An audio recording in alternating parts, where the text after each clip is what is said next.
Di tengah perubahan besar yang tak terlihat selama 1 abad dalam landscape politik global, Kongres Nasional Partai Komunis Tiongkok ke-20 menjawab pertanyaan-pertanyaan besar mengenai jalur pembangunan Tiongkok di masa depan. Bagi khalayak dunia, arah kebijakan ekonomi terbesar kedua di dunia dan mesin utama pertumbuhan ekonomi global adalah terlalu penting untuk diabaikan.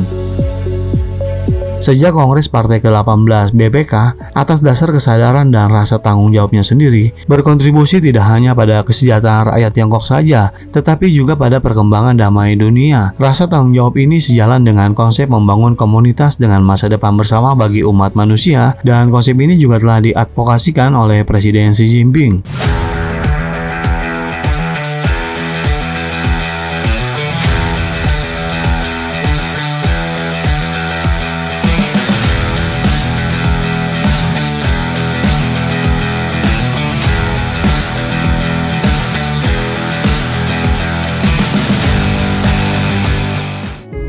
Sebelum kita lanjut, izinkan kami dari tim redaksi mengucapkan rasa terima kasih yang sebesarnya atas kemurahan hati Anda semua dalam membantu pengembangan channel ini. Ketika Sekretaris Jenderal Xi Jinping bertemu dengan pers asing setelah menduduki jabatan tertinggi, beliau menyatakan bahwa komunitas internasional semakin saling bergantung satu sama lain, dan tidak ada satupun negara yang dapat mengatasi situasi ekonomi dan masalah global yang kompleks secara sendirian. Presidensi kemudian mengangkat konsep membangun komunitas dengan masa depan bersama bagi umat manusia, mendesak para pemimpin dunia untuk mempertimbangkan keprihatinan yang sah dari negara lain ketika mengejar kepentingan nasional mereka sendiri. Cita-cita membangun komunitas dengan masa depan bersama bagi umat manusia kemudian ditulis dalam Konstitusi PKC dan Republik Rakyat Tiongkok. Ini berbicara banyak tentang komitmen kuat BPK untuk tidak hanya mensejahterakan rakyat Tiongkok saja. Konsep komunitas dengan masa depan bersama bagi umat manusia secara bertahap mendapatkan daya tarik dan semakin banyak negara yang mendekati China untuk kemitraan dan kolaborasi. Sehingga jumlah total negara yang memiliki hubungan diplomatik dengan Tiongkok menjadi 181 negara. Tiongkok juga telah menjadi mitra dagang terbesar lebih dari 120 negara dan hingga saat ini terus menjalin hubungan yang saling menguntungkan.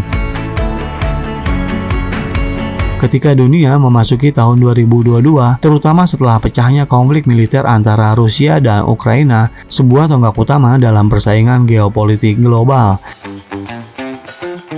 Semakin banyak negara yang berpihak mau atau tidak, dunia sekarang dalam bahaya kehancuran. Dengan pemisahan ekonomi, perang panas, krisis pangan, dan kekurangan energi membuat masa depan umat manusia menjadi suram. Perubahan besar yang tak terlihat dalam 1 abad seperti yang diprediksi oleh Presiden Xi Jinping, dan hal ini juga sering dilontarkan di arena internasional dan tentu saja menimbulkan pertanyaan-pertanyaan tentang masa depan umat manusia. Presidensi memiliki rencana yang matang untuk jalan masa depan China dan telah mengingatkan para kader BPK untuk selalu memikirkan pembangunan nasional dari 2 perspektif. Yang pertama adalah perspektif global yang mempertimbangkan semua perubahan besar tersebut, dan yang kedua adalah perspektif nasional yang berfokus pada arah keseluruhan pembangunan peremajaan besar bangsa China. Perspektif strategis ini telah mendukung advokasi China untuk melembagakan ekonomi global yang terbuka, memastikan keamanan dan stabilitas rantai industri dan rantai pasokan global, mempromosikan bentuk baru tata kelola global yang memprioritaskan konsultasi, kontribusi, dan manfaat bersama, serta menjunjung tinggi visi baru tentang kesamaan. Keamanan yang komprehensif, kooperatif, dan berkelanjutan untuk semua negara, serta keberatannya terhadap fragmentasi pasar global, politisasi mekanisme kerjasama internasional, dan standar aturan persenjataan.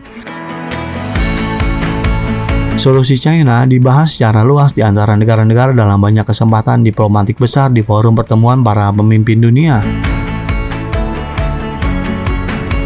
China juga dipuji secara luas atas dedikasinya untuk menyelesaikan isu-isu panas internasional dan regional.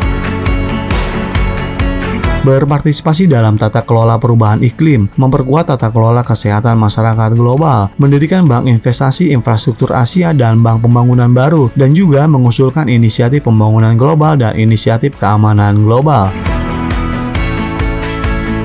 Seiring perkembangan global menjadi semakin tidak dapat diprediksi, China telah menawarkan rasa stabilitas dengan proporsi pragmatis dan berwawasan ke depan.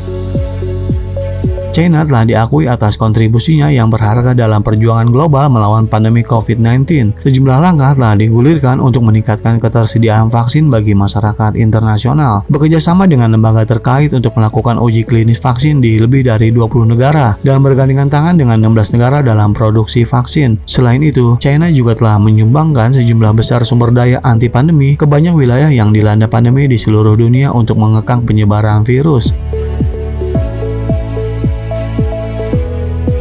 Sementara itu, politisi dan media di Amerika Serikat dan beberapa negara barat lainnya sejak awal terpaksa menjajakan ketidakbenaran tentang sumber virus corona, atau bahkan menyerukan koalisi untuk menuntut ganti rugi dari China atas merebaknya pandemi COVID-19. Dan anehnya lagi, setelah vaksinnya dikembangkan, Amerika memutuskan untuk menimbun vaksin berkali-kali lebih banyak daripada yang dibutuhkan tanpa memperhatikan kesengsaraan negara lain. Hal ini tentu saja bertentangan dengan tanggung jawabnya kepada dunia sebagai negara adidaya global.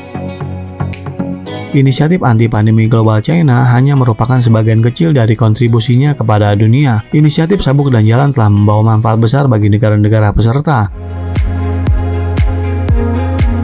Dalam 9 tahun terakhir, China telah menginvestasikan total 43 miliar dolar Amerika Serikat di 24 negara sabuk dan jalan, menciptakan sekitar 346.000 pekerjaan bagi warganya.